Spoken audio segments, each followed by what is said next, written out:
Now let's move on to strict liability offences.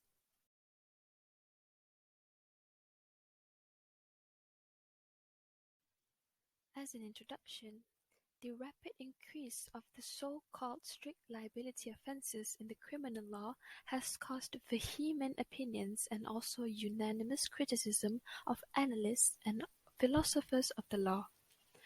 Liability is strict because the prosecution is relieved of the necessity of proving mens rea.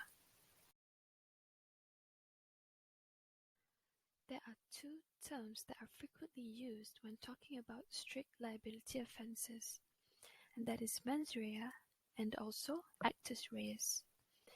For any person to be convicted of a crime, there must be two very essential elements: the intention to commit the unlawful act, and that is the mental element, as well as the unlawful act committed, and that is the physical element.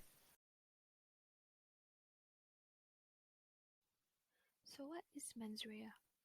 Mens rea is a Latin phrase for guilty mind, basically the state of mind.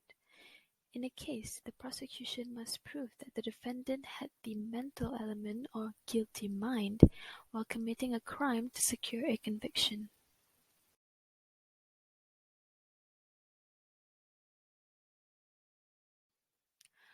Actus reus, on the other hand, is a Latin phrase for guilty act.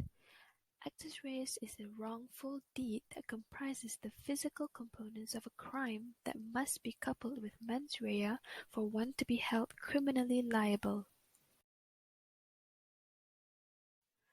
Moving back to strict liability, in order to convict a person to be liable in criminal offences, the general rule is mens rea and actus reus have to be proven. However, there is an exception for cases fall under the meaning of strict liability. An offence of strict liability is one where an element of mens rea is dispensed with.